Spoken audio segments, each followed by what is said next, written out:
नमस्कार, मैं हूं अंकुर और आप देख रहे हैं सत्य हिंदी। आज बात बिहार की करते हैं। बिहार में सियासी हलचलें तेज हैं, सरगर्मी बढ़ी हुई है। पहले नीतीश कुमार को लेकर बढ़ी हुई थी और अभी भी बढ़ी हुई है। इस बीच चिराग पासवान के करीबी के यहाँ मोदी की ईडी ने छापेमारी की। ईडी ने छापेमारी की। इससे पहले नीतीश कुमार के करीबी के यहाँ भी ईडी ने छापेमारी की थी। चिराग पासवान क्या करीबी ने छापेमारी की तो लोग कहने लगे, वजह बताने लगे कि चिराग पासवान की नजर दिल्ली से हटकर बिहार की मुख्यमंत्री की कुर्सी पर है।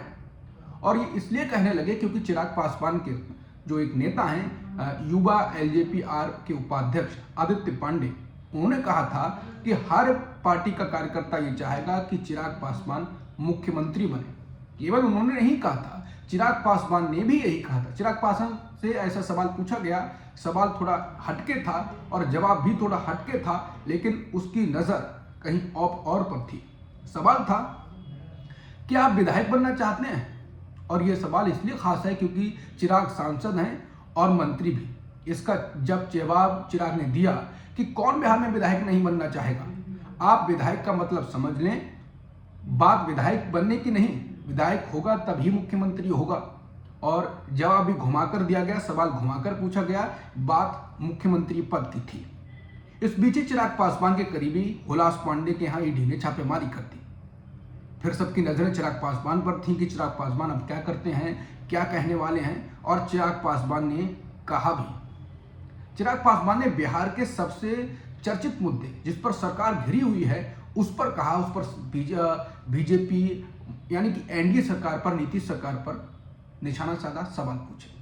मुद्दा है बीपीएससी का, जिस पर नीतीश सरकार ने लाठीचार्ज की थी। बीजेपी के साथ सरकार चला रहे हैं, उन्होंने लाठीचार्ज किया था। प्रशांत किशोर भी उसमें एक चर्चा में रहे थे। उन्होंने क्या किया उसकी किस्सा दूसरा है। चिराग पासवान ने इसको लेकर ट्वीट किया और सवाल उठाया।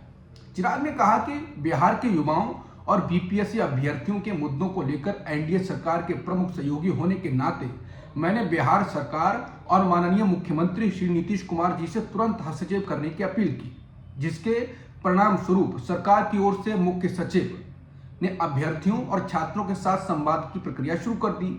जल्द ही इस पहल के सार्थक परिणाम दिखेंगे। ये हमारी सरकार की सकारात्मक सोच और छात्रों के प्रति संवेदनशीलता का परिणाम है। मैं अभ्यर्थियों से भी अपील करता हूं कि वो शांतिपूर्ण और रचनात्मक तरीके से अपनी बातों को सरकार के समक्ष रखें और किसी भी राजनीतिक व्यक्तियों के बहकावे में आने से बचें। उन्होंने ये भी कहा कि कल पटना में हुए छात्रों पर लाठीचार्ज और वाटर कैनन के इस्तेमाल का मैं कभी समर्थक नहीं रहा। पुलिस को संयम बरतना चाहिए। छात्र अपनी मांगों को लेकर सड़क पर उतरे तो उन्हें शांतिपूर्ण तरीके से समझाकर उनकी समस्याओं को निदान के लिए प्रयास करना चाहिए था, ना कि लाठीचार्ज और वाटर कैनन का इस्तेमाल करना चाहिए था। मैंने मुख्यमंत्री जी से इस बात को भी कहा। फिर उन्होंने लंबा किस्सा बाद में अपना बताया। इसके बाद ये चिराग पासवान ने सवाल उठाया कि लाठीचार्ज पर सवाल उठाए, नीतीश सरकार पर सवाल उठाए, तो लोग कहने लगे कि चिराग पासवान अब घुमा फिराकर अपनी बात कह रहे हैं। पटना के पत्रकार तो ये तक कह रहे हैं कि चिराग पासवान ने इमरजेंसी मीटिंग तक बुला ली। अब मीटिंग में क्या करते हैं, क्या हुआ होगा, वो अंदर की बात है, उसे बताना सही नहीं होगा। और ये इसके इतर दूसरी जो बिहार में राजनीति चल रही है उस पर भी नजर डाल लेते हैं कि राजनीति पूरी तरह से लहलहा रही है।